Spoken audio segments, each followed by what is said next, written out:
Hello, to fix no eSIM problem on Xiaomi Poco X7, let me quickly show you. Let's go into the settings, and in the mobile networks, right here we have the eSIM, but in some cases you might not be able to see this option. It might be disabled or something. Basically, you will not see it. So to fix this problem, we have to go back and we have to find right here region. Go into region, and I recommend you to set region to Poland. I know that for sure this region does have eSIM. I don't know about the others, but basically let's set the region to Poland. And right now we have to restart our phone. We have to reboot it. Let's wait for the reboot to complete.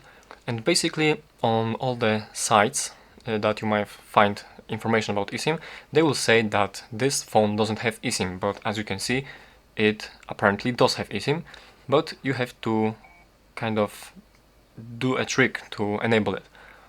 But alright, right now as we set up the Poland region, let's wait for the phone to boot up. Alright, the phone is all set up. Let's unlock it. And now as you go into the settings and go into mobile networks, we should have this option turn on eSIM available. And basically after that you can set up your region back to your regular region, and the eSIM should be still here. It will not disappear, and in case it does, it is recommended to just leave your region as Poland, or maybe for example you can try Germany or UK, something like this. But basically that's how to fix that problem. Thank you for watching and please subscribe.